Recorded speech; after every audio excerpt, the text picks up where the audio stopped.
Welcome to the Disability Sport Info Show, the podcast that explores academic knowledge about disability sport. My name is Dr. Chris Brown, and I'm an academic with an expertise in disability sport. Each episode, I focus on a specific topic of disability sport and speak to academic experts to understand the area in more depth. So, join me and listen to the Disability Sport Info Show to get an expert view on disability sport.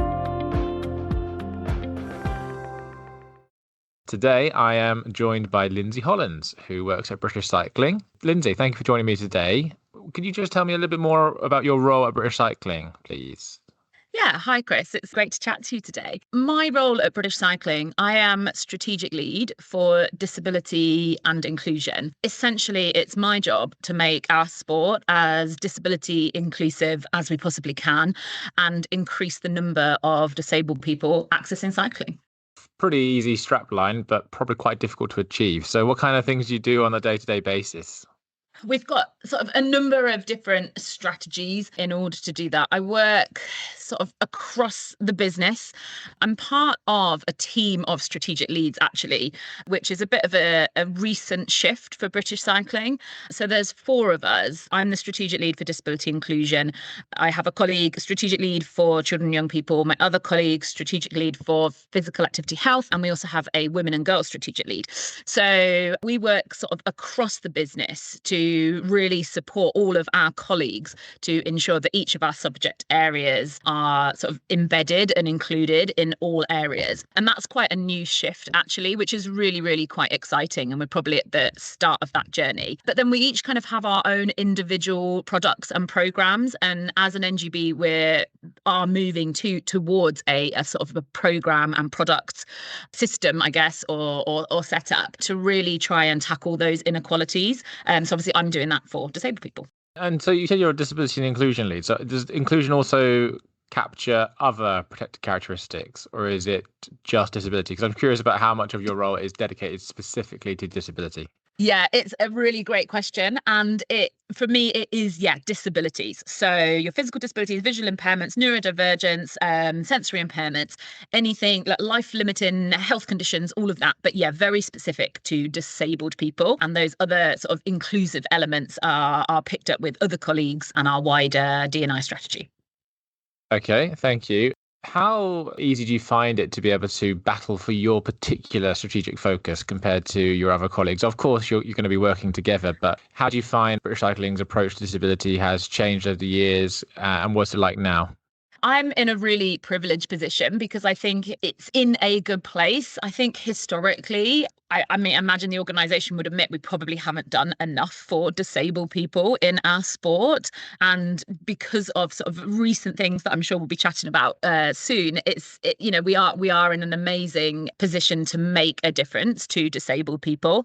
But like I said, it's quite a new, I guess, focus, these sort of strategic leads.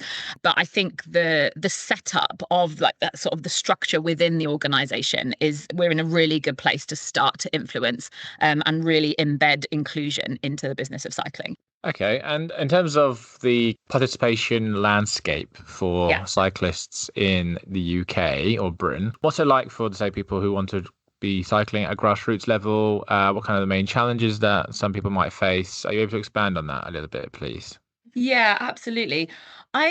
I think probably it's quite confusing for disabled people just because there's potentially so many routes to access cycling, but that also makes it quite exciting. For me, I just think there needs to be as many opportunities for a disabled person to take part in the type of cycling that they want to do. And that could be recreational cycling. It could be integrated into a club and working to get into competitive cycling. It could be commuting to work. It could be cycle touring. I don't know, like it could be anything. And I think where a big part of my role, especially in our sort of our new sort of strategic focus, is to sort of work with all those partners that are involved. I'm very aware that British Cycling is not the only organisation doing disability cycling. There are so many others. And I think it's really important that we are working together to make sure that there is this kind of menu of options. So if you want to just go regularly and have some very disability specific experiences,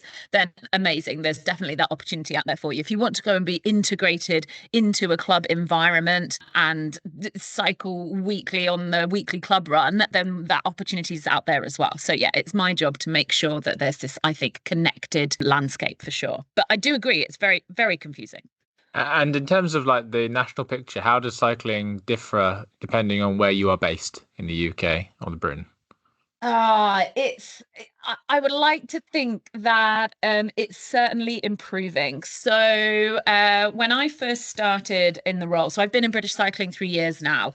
I would go to a lot of the sort of multi-sports events hosted by the BPA and talk to people about getting involved in cycling.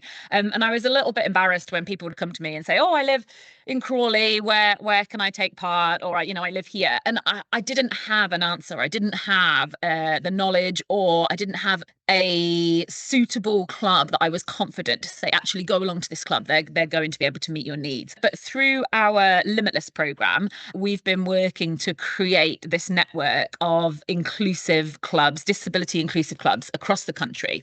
And I feel that we're in a much better place now to say that absolutely we've got this network. There are definitely gaps. There's definitely places that we need to improve. But just sort of to explain where we're at, we've got over 350 Limitless champion clubs. They are affiliated cycling clubs that have committed to inclusion. So our champion clubs are doing exactly that. They're championing disability inclusion. And we currently have a network of 37 Limitless focus clubs. And focus clubs are clubs that are driving disability inclusion on the ground, and they're providing additional and specific opportunities for disabled people to access cycling. We've got a target to get to 50 in the next sort of year and a half, I think, is sort of our initial target. And we're doing really great to get there. And I think the great thing as well about Limitless is we cover Scotland and Wales. So we work with our counterparts, Scottish Cycling and Welsh Cycling. And it's amazing that we will get to that coverage, which is far more exciting. Okay, and I will cover Limitless soon, of course. I know you're very proud of that program, and it's a really good program to focus on. But what you just said there was quite interesting, and I wonder if you could provide a little bit more context. It might be a bit of an unfair question, so obviously just tell me if it's an unfair question. But so you've been here 3 years, so you joined 2022. So when you were saying that anecdote that if someone's from Crawley, for example, that you wouldn't necessarily know where to direct them. So how come in 2022 British Cycling didn't necessarily have the insight or didn't have the bandwidth to be able to support people to be as active in cycling as maybe people might imagine, with success at the Paralympics and also a well-known sports, wealthy national governing body? So what kind of your thoughts on that particular aspect? Why it's taken so long for it to kind of get this position it is now? What we used to have were disability hubs, and we had 10 disability hubs based around England. So there was one in each of British Cycling's governed regions.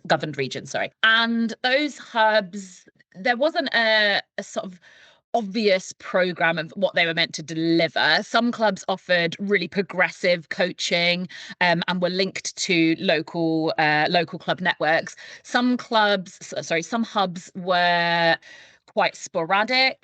We of course had the pandemic as well, and then after COVID, some hubs bounced back, like a lot of sport. Some things came back raring to go, and then others just didn't really take off again. And I think we knew that we needed to do something better. Like, your hub was great if you lived really locally to it, but if you were in a region, and if you're in the southwest where I live, and your hub was in Bath but you lived in Penzance, that's a terrible terrible offer. And British Cycling knew that and knew that we needed to do something about it. In 2021, we did a big piece of research with a number of different partners as well. So I know Wheels for All were included, Wheels for Wellbeing, Activity Alliance, I think Access Sport were included as well. And I think the research essentially told us what we already knew, that our hub program wasn't fit for purpose. And actually, people's expectations in cycling was that they didn't want necessarily the disability version of cycling over here being separate and coming once a month and then maybe coming back a month later and then not coming back because it's raining. And then, they actually wanted to be integrated into a club environment. So we took that research and said, okay, well, what do we do? And that was essentially our first iteration of our Limitless program. It was co-created with disabled people. It was created with people that were involved in the clubs, in the hubs at the time. And yeah, it was a model for disability inclusion. The idea was that we would support our network of affiliated clubs to have the confidence to create those inclusive, supportive and welcoming environments. And that was the very ethos of it, inclusive and supportive welcoming environments for disabled people to take part. Okay, and just one more question before we get to Limitless, because I know you're absolutely desperate to talk about Limitless. When looking at the kind of national picture, you've already mentioned before, but it must be quite a challenge when you're thinking about cycling in a city and maybe like cycle lanes and obviously thinking about specific impairments where it might be a challenge or about safety, etc. And then rural environments. So how do you try to support both quite competing requirements, where you've got the rural aspect and you've got the kind of city urban aspect? How do you try to challenge those two areas?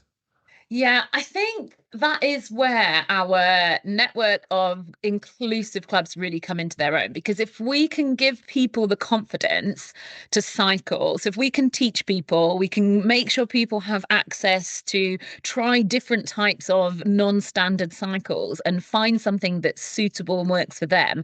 And through the networks that we have of, amazing clubs, amazing coaches, giving people the opportunity to learn skills, develop their confidence, and then, connect with other people as well, we would really hope that can then can transition into those other places. So, if they've learned to ride on a certain bike and then they've managed to go out and have the confidence to purchase a bike and then go and cycle, hopefully that all those skills that you've learned in a safe environment can transition into the road, into the forest, wherever it might be. And that's a big part of my role sort of moving forward as well. We've really focused on our clubs and groups, which is the right thing to do because we're a national governing body, right? We're a membership organisation of thousands of affiliated clubs and groups. So if we've got those inclusive environments, we can then go to other places, because for me as well, it's really important. Like at British Cycling, we're really good at talking to people who like cycling about cycling. But I think where we need to improve is talking to people who don't yet know they like cycling. Yes. And especially if you have a disability, and if your disability impacts your legs or your balance, you're going to take one look at a bike, the bike that you see, all the time, a standard two-wheel solo bike, and you're going to think, well, that's not for me. My legs don't move. I can't balance. There's absolutely no way I can do that. And that's where your sort of point of safety comes in.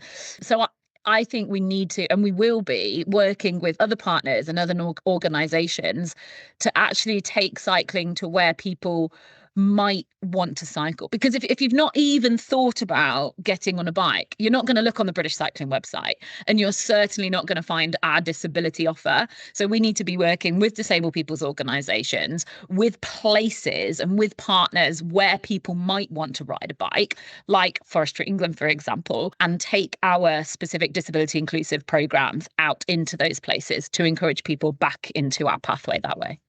Yeah, I think that's a really interesting point. You can't really have a one-size-fits-all approach. Yeah. But it's so diverse in terms of how it can be practiced and participated in that you have to have those specific and bespoke approaches. Yeah, absolutely. And I guess we're kind of re-engineering it, really. So we do want people in our clubs and in our competition pathways, absolutely. But I think we need to think different about how we're going to get people to them in the first place. Okay, so let's talk about Limitless. So you're the lead of a successful participation program called Limitless. So you kind of already touched upon aspects of it already, but would you be able to just explain what the program is about and what you're trying to achieve with it? Like I said, it started life very much as that inclusive club framework, with the view to create a network of clubs and groups creating an inclusive, supportive, welcoming environment. So that is the sort of theme that underlines the whole ethos of Limitless, creating inclusive, welcoming environments. I was actually briefed about the Limitless program on my second day at British Cycling, and I remember thinking like, oh God, like what if this what if this isn't a good program?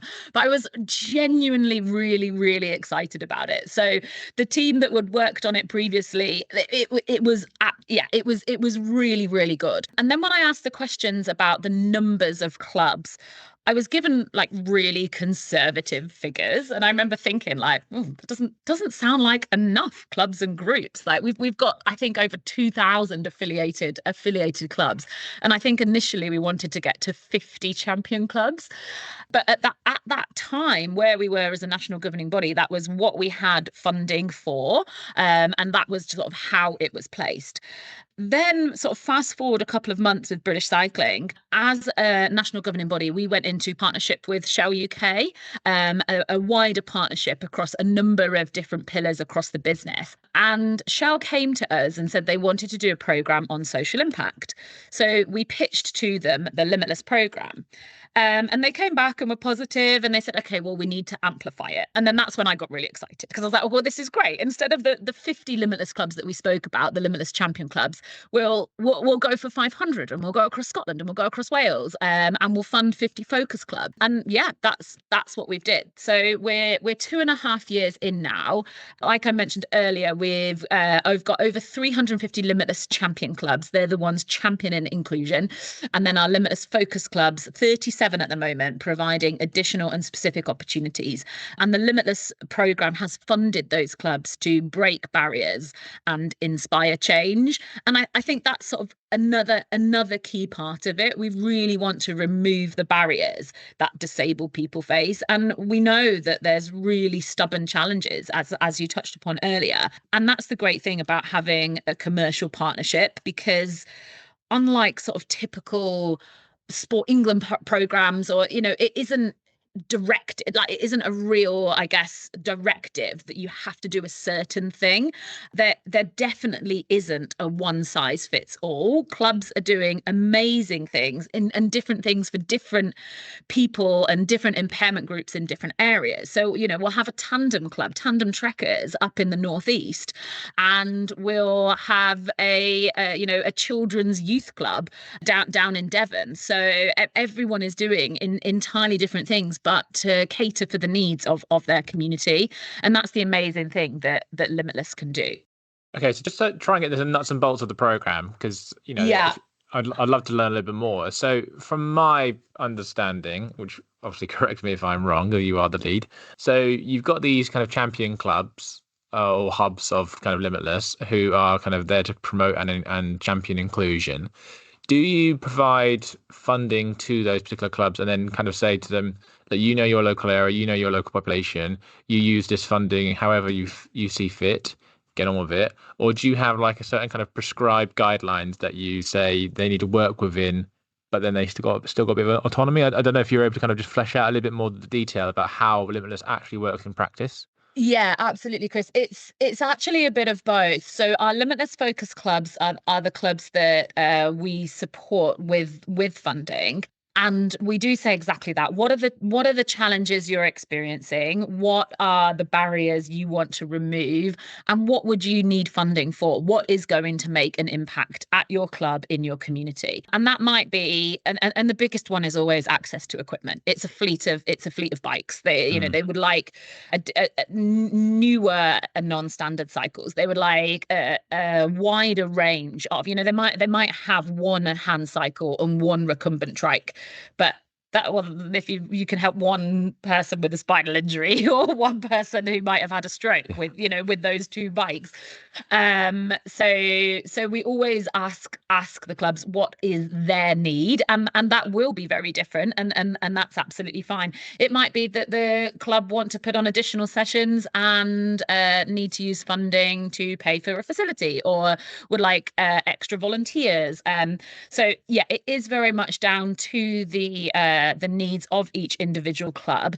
However, we do now have, and because we're 2.5 years in to Limitless, we do have a set of kind of guidelines and a few different kind of formats for Limitless. So we have a Limitless festival, and would say to a club, maybe once a year, can you put on a Limitless festival, which is, sort of anyone, every disability, any age, come and try. Pick any bike, give it a go, and it's a way to engage and inspire disabled people. So that's sort of our engagement element of Limitless, the Limitless Festival. We then have Limitless Race Days. And Limitless Race Days are an entry level competition for disabled people. So there's, again, different formats that clubs can sort of pick and choose, and can do what works and what is right for the members of their clubs and the members of their community. So Limitless Race Days is sort of another model, another element of the Limitless program. There's then Limitless Led Rides, which is sort of exactly that. It's a led ride, but we support and encourage people with who are on an adaptive cycle, non-standard cycle, to attend. And we've developed a bolt-on to our British Cycling Ride Leadership course to help ride leaders lead rides of people who might be on a non-standard cycle. Obviously, there's lots of different things you have to consider. So yeah, Limitless Led Ride is that.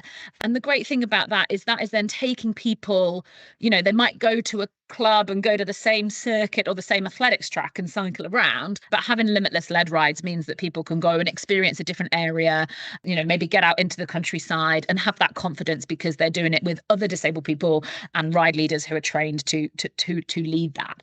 So Limitless Led Rides is another element. We then have a newer element of Limitless, which is Limitless Clusters, and that mimics the British Cycling cluster framework that we have in our Olympic pathway. So our Limitless clusters are for para-eligible impairments. And this is where it gets a little bit confusing, because for Limitless, for me, it's anyone, any disability, any age wants to get on a bike. Like, I want as many disabled people accessing our sport as possible. But of course, we are the national governing body of the sport. We do have a responsibility to win medals at a Paralympic Games.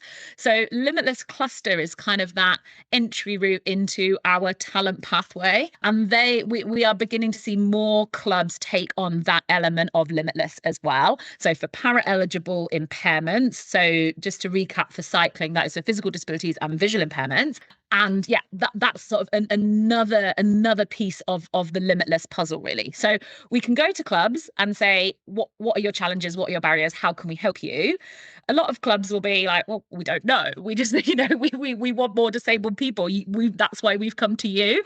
And that's when we can say, well, this is our menu of options. These are the things that you can offer. Limitless sessions, Limitless festivals, Limitless clusters, Limitless race days. And I think that's when, like, where I want to get to is that there's all these amazing opportunities to meet the needs of disabled riders. Really interesting. Thank you for that. I really appreciate all the detail you provided. I'm just curious now. So you said like Limitless clusters, so the kind of entry level into the performance kind of pathway for Paralympic qualification eligibility is growing in popularity. Are you concerned that might potentially take over some of the focus of clubs to the detriment of other disabled people in terms of their impairments that aren't fitting that classification requirement? Is that a concern for you? No, it's not something that's crossed my mind, Chris. I think it's important that we have that menu of options, and there will be clubs that will focus on that, and that's absolutely fine. But that happens for non-disabled people as well. There are definitely clubs that are more geared towards competitive sport than recreational clubs, and I think that's absolutely fine. So no, it's not something that that I have been concerned. Do you think I need to be concerned? No, well, I mean, Obviously, I don't know as much as you about cycling, but I suppose what I would be, it depends how you offer the funding, I suppose. Like if there's more, I don't know how you do the incentives in terms of metrics for measuring success of the program, whether, you're more interested in getting X, Y, and Z type of impairments through, or seeing people through the pathways, like you say. You are, as an NGB, you're responsible for getting medals. Yeah, I just, there's always that worry, I suppose, if you have a pan disability program, Mhm. it's hard, obviously, to cater for every single impairment group. And then if Yeah. you're offering another option, which is really good because I think diversity of choice is important, not to kind of therefore have too much focus on a specific pathway to the detriment of those with more kind of complex requirements. Yes. Yeah. Yeah. Um, Yeah. so I suppose it's just having that kind of diversity and balance, I suppose. Mhm. But I didn't mean to Yeah. scare you. I was just curious what your thought process was, because yeah, I agree with you. There needs to be a menu. I just, it's whether people take up that option to the detriment of others, I suppose. Yeah, I think as well, it's just providing that education. Um, there's, I think sometimes people, and it's definitely a challenge I've come across in managing the Limitless program, is people think disability inclusive cycling is cycling on a big, clunky, old looking adaptive cycle around and around in a circle. Or they think disability inclusive cycling is just paracycling. It's just Dame Sarah Story and Jodie Cundry flying around as fast as they can. And they don't necessarily know that there's this in between, and it can be other things. So I think that's where Limitless is really great, because although it's hard to be everything to everyone, because we've got such a range of clubs offering lots of different things, I think it can be. And I think what we really need to do, and probably need to work harder about doing, is educating those clubs to say, actually, do you know what? If you have somebody with this type of impairment and this type of disability, and they're showing all the signs of loving cycling, being super enthused and super excited, and want to be really great and want to develop, then this is the route for them to do that. And as a coach, this is the route that you would take down. So I work closely with my colleagues in the para talent team to make sure that we're supporting our Limitless clubs and wider clubs to understand what our para talent pathway is. But I do think Limitless can be that entry route. I want Limitless to be synonymous for disability inclusive cycling. I want disabled people and parents of children with a disability to be able to confidently go to a Limitless club or a Limitless led ride, or a facility that offers Limitless, and have a really positive cycling experience, and then be connected into British cycling, whatever that might look like, which could be competitive racing. It could be, having the confidence to cycle as a family, and, just take part in cycling when you're at Centre Parks, So, but because you've learned that skill through the Limitless program. Yeah, I think it's having that insight to understand that you've got lots of different options. And so if someone is particularly favouring a certain route, then that's fine. You've got the option to give that capability to them, rather than forcing someone down a set road. Yeah, it's actually just saying, actually, there's lots of different options, and here's how we can help you, whatever you want to do, as long as you're enjoying it and you want to, participate, etc., etc. How does a club become a focus club? What kind of characteristics do they need? What do they need to demonstrate to you guys so they can be trusted to use that funding wisely? So we will ask a series of questions based around their intention and ambitions, and then they will just sort of apply and kind of present to British Cycling what they want to do. And actually, Chris, this year, so this is the third year of our Limitless program, we've made some really quite big changes of how Limitless has been structured through the organisation. So initially, it was sort of separate program that clubs applied to, and we checked them off and we ticked them off, and we went through the sort of the accessibility inclusion kite mark guidelines and said, yep, you're a Limitless champion club. And if clubs were applying for funding, would meet with them, would understand their funding needs, and then would make a decision and how much funding they would have.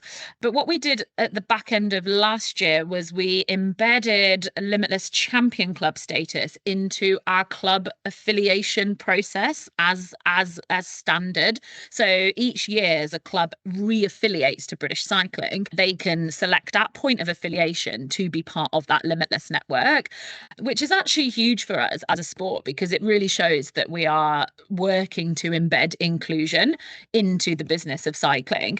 So we did that with the champion club status initially, and then this year we'll be doing the same with focus clubs. So as a club affiliates, we'll be able to say, look, this is our focus club sort of offer. These are those things I talked about earlier. You know, you could host a festival, you could host sessions, you could host lead rides.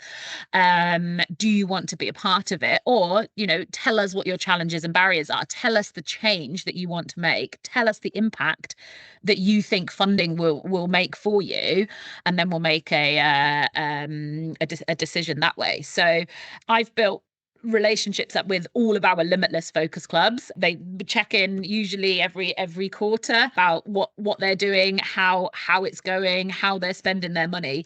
What's amazing is our clubs are so forthcoming in telling me amazing stories and what they're doing, and you know, so it's really incredible to see actually the difference. And it's all down to the clubs. You know, they're the ones out there that are making the change. I'm just in that really privileged position that I can help them to do that. But they're the ones, you know, doing the incredible work on the ground.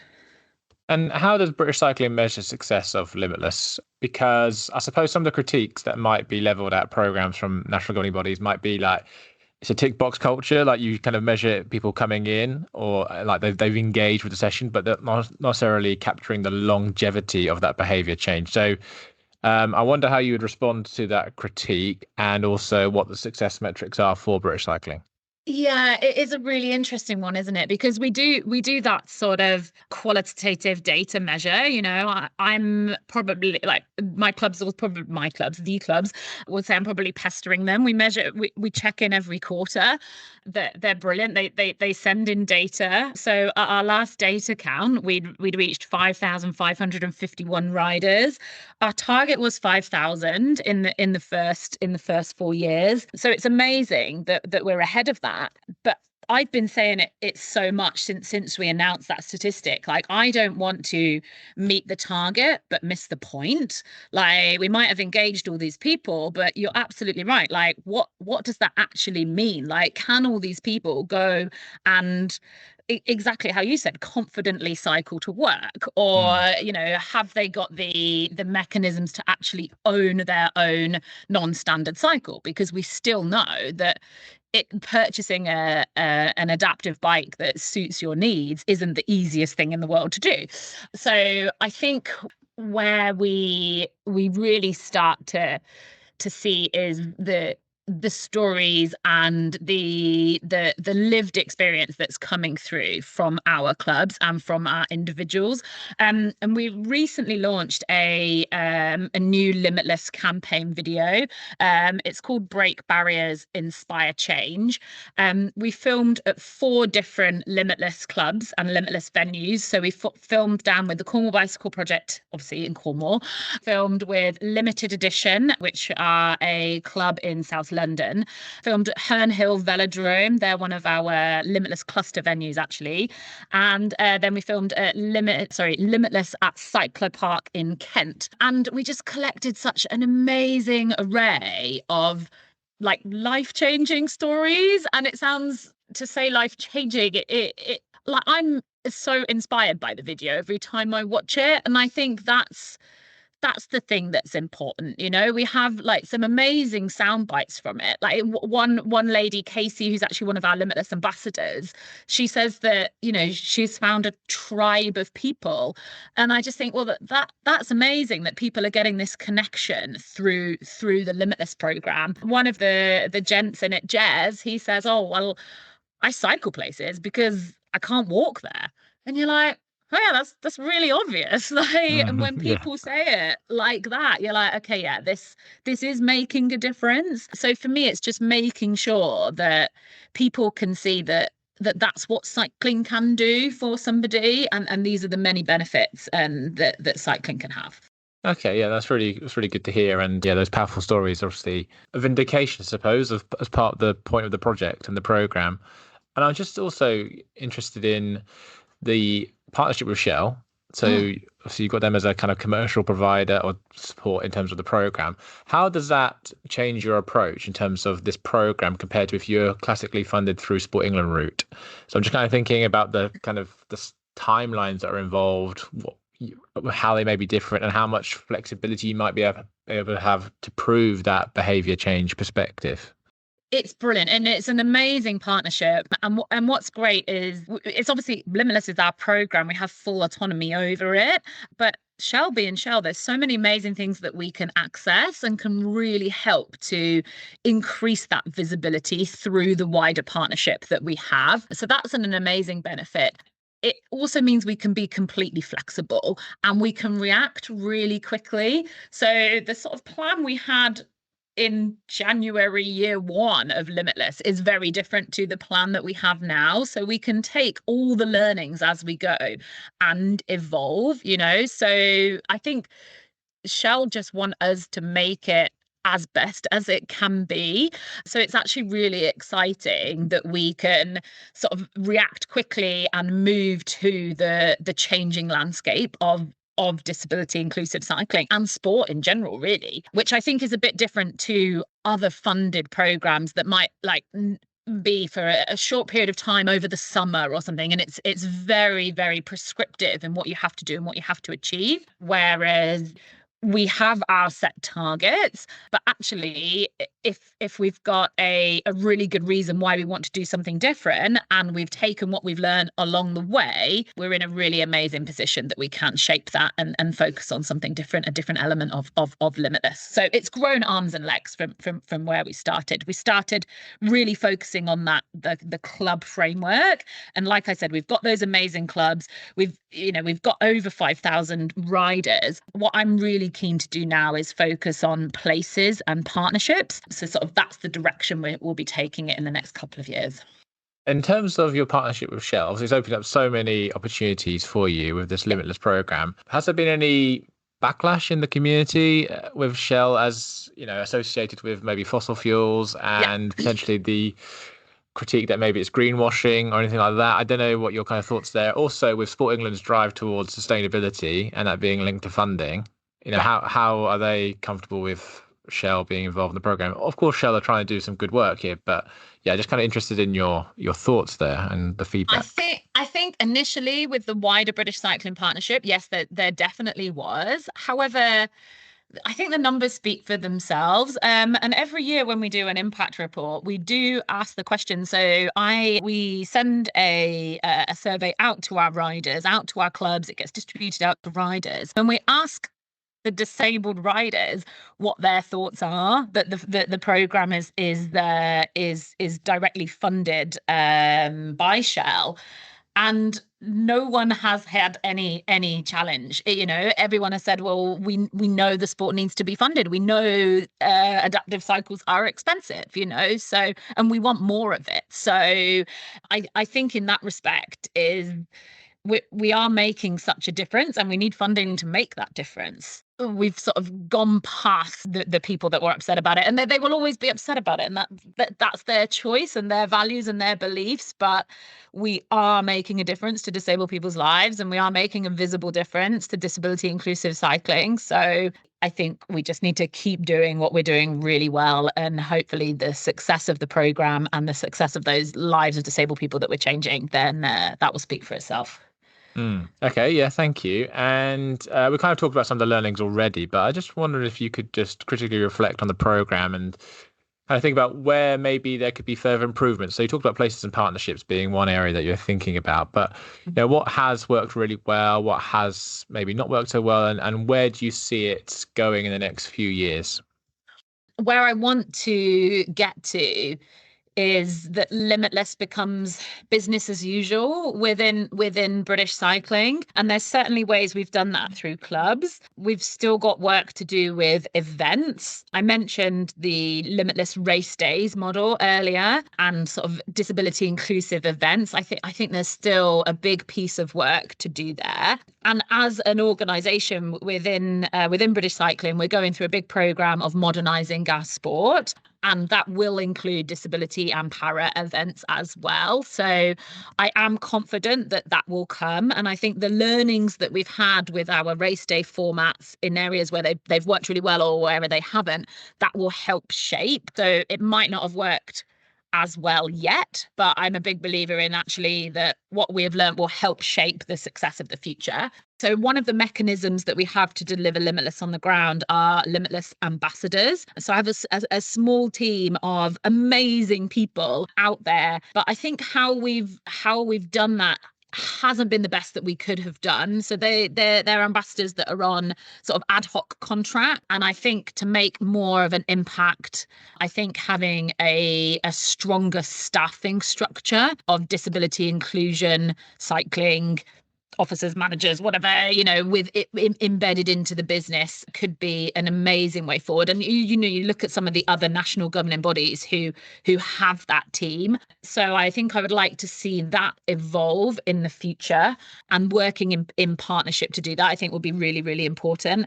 We've got some great partnerships with national disability sport organisations, and I would love to see those evolve in the future, because I think I mentioned earlier about how as a sport we need to go where disabled people are, and national disability sport organisations and disabled people's organisations have access to those disabled people. So I think we could be cleverer, but like anything, they're often quite small charities with quite restricted funding as well. And I think that's possibly where people like Sport England play a bit of a role and responsibility to potentially shape how they're funded to work with national governing bodies. And I think we could be really clever and work with other national governing bodies to help shape that as well. I think that would be an amazing move moving forward. If we could work with the FA and have a cycling and football officer embedded into cerebral palsy sport, for example, or I think that could be an amazing way to share resource, share knowledge, and work together. So I definitely think we can take the learnings and be cleverer moving forward. But for me, they're the things I want to crack in the next couple of years. The entry, because I think with our clubs and all the sort of the participation projects that we have, I'm quite confident that recreation and entry-level participation cycling is covered with those amazing clubs and groups that we have, and we need to start shaping the routes into competitive opportunities and a sort of a more secure, sustainable staffing structure, I think, because it can't just grow. It can't just always also be me. Like we need and our few ambassadors that are doing an amazing job. I think we need to really start to embed it a bit better. So you mentioned about other national governing bodies. So that leads me nicely onto another question I wanted to ask you. It's quite difficult because every sport is different sizes, different resources, different profile, etc., etc. But how would you assess British cycling compared to other national governing bodies in your approach to disability? What could other national governing bodies learn from British cycling? What could you learn from other national governing bodies? What's your perspective? It's a great question. I think when I look at the national governing bodies, I'm always a little bit jealous of those organisations like your ECBs and the FAs that have an entirely different structure in their sort of county associations. They have so much resource, and then a county cricket club can have a dedicated disability officer, a dedicated women and girls officer, a dedicated, and British cycling isn't established in that way. So that's when I sort of talk to my counterparts in those sports, I'm always very jealous that they can direct work programs out into their counties and they've got people on the ground to make a difference. I would say that would be one area that I think we can learn from. But then I guess, maybe because we don't have that dedicated resource, perhaps we're better at integrating, and that our staffing structures are working, across a number of different themes, and are just working to embed inclusion as part of the work that they do. I think that's possibly what other sports could learn from us. Something I'm particularly proud of is definitely creating that sort of recognition and that kind of brand. And it's something I didn't really realize I was doing when we first started. And like the Limitless brand it's bright pink, like it's there, it stands out. People love it. Like everyone wants a bright pink big bobble hat, and everybody wants an I Am Limitless hoodie. And I just didn't realize how important that connection and that visibility was. And it's an amazing feat of our creative team and our marketing team as well that have really, really pushed it. And I think maybe that's where other NGBs can learn that actually disabled people deserve to have the same visibility, the same recognition. And I would like to think that through the Limitless program and through having a bright pink banner that can't be missed, and a bright pink bike, and that yeah, we are creating that visibility and recognition that disabled people often only get for like once every 4 years when the Paralympics rolls around. So yeah, hopefully that would be something that other NGBs could think, yeah, we could maybe do better at that. Yeah, I agree. Yes, it's really important. But if you want to really make change, you have to embed it as part of the culture, right? And make sure that disability is a fundamental aspect of everything that you do, right? And so you've got your own kind of specific program here. So I look forward to other national governing bodies having bright pink emblems for their programs going forward. You've been very generous with your time, and I really appreciate it. And it's been great chatting to you. I think our final question: where do you hope to be by 2030 in terms of disability participation in cycling? What do you need to do to be able to get to that position? We've got our new framework for disability inclusive cycling. The framework has 4 very distinct pillars. The first is embedding disability inclusion into the business of cycling. So exactly how you said, it's going to be that sort of thread across all of our business. Everyone in their role has a responsibility for inclusion, to think inclusively. I don't want a disabled person phoning up British Cycling in 3-4 years time, or even in 6 weeks time, and saying, oh, I want to enter into this event, or I'd like to go and watch this competition, I want to go and see the Tour of Britain when it comes through. How do I do it? How can I do that as a disabled person? And I don't want people to think, oh gosh, have we thought about that? I want it all to be embedded. The second pillar of the framework is creating a lasting and sustainable legacy for Limitless. So I want Limitless to be business as usual and embedded into what we do. So that does come into sort of the first pillar as well. Obviously, third, like I mentioned before, we are the national governing body of the sport. We do want to create that Paralympic pathway, that seamless pathway to the Paralympic Games. So I want to see that the Limitless program has created this amazing foundation where more riders are coming through our club and competition pathways, I guess, rather than that sort of traditional route that sports have always done before, in that sort of talent ID or finding riders from other sports or other disciplines. And that will still happen always, but I would love there to almost be the known riders that are in Limitless now that are going to be at Brisbane 32. So yeah, that would be where I want us to be. And then I think the last one is really working together with the other organizations out there, so your Access Sports, your Wheels for All, and kind of being really collaborative and understanding where people have a responsibility and a role and who can drive it, and where we have a role to support, because everyone's doing an amazing job and amazing work. And I think there's definitely power in partnerships. So where can we be going to local authorities together to get really great opportunities to create that menu of options that we set? So they're the big kind of 4 things for me: embedding inclusion, sustaining Limitless, making sure we have that foundation to create an inspiring pathway, and working together to make it happen, because we'll do it way better if we can work with more people. Of course, yeah. And what potentially could be the hurdles you have to overcome to be able to achieve those 4 aspects? Like what is the potential threat to achieving that? I think, and it's something I've experienced already, is that sort of partnership piece. I think people might think British cycling is stepping on people's toes, that we were a challenge. Like, so we've just announced that we're going to be a charitable foundation. There's the British Cycling Federation, which is our sport, and then there's the British Cycling Foundation. People have said that's a threat, and I don't want to be seen as a threat. I want it to be seen as an opportunity. So I think that is definitely a challenge. People seeing us as that and not necessarily wanting to work together. But I think we probably just all need to like let our guard down a little bit and be like, well, what can we do really well, and who's responsible for what? And then where can one organization lead and drive, and where can one organization support, and understand that. And I think, that's how we'll get there. And what about the embedding of the culture of disability within British cycling? What is the potential threat for that? A very traditional sports culture anyway, not just for disability inclusion, like the acronym MAML is there for a reason, right? Like, so many people. And what is MAML for those who don't know it? Sorry, middle-aged man in lycra. Yeah.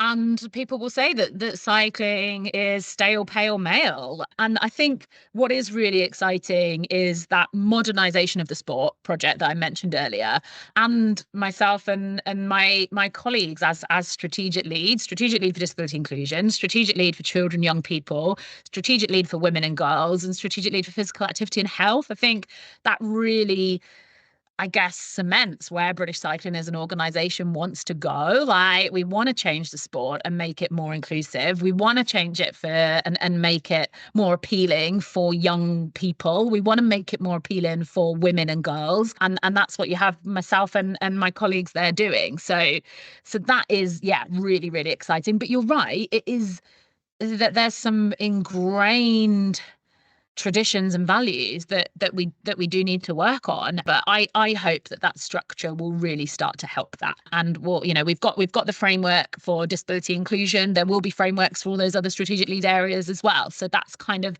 I guess, leading the way in how we're looking to break down those barriers across the spectrum. Okay, great. Thank you. I really appreciate all the time you spent there, Lyndsey. I know you're a very busy woman, and I really appreciate you taking the time to speak with me today. I think listeners will be learning a lot about how a specific sport has attempted to try and be more inclusive and increase participation in terms of the disability aspect. So thank you for your time. It's been a pleasure speaking to you, Lyndsey. Always nice chatting to you, and I look forward to catching up with you soon. Yeah, thanks, Chris. You've been listening to the Disability Sport Info Show. Academic insights into disability sport.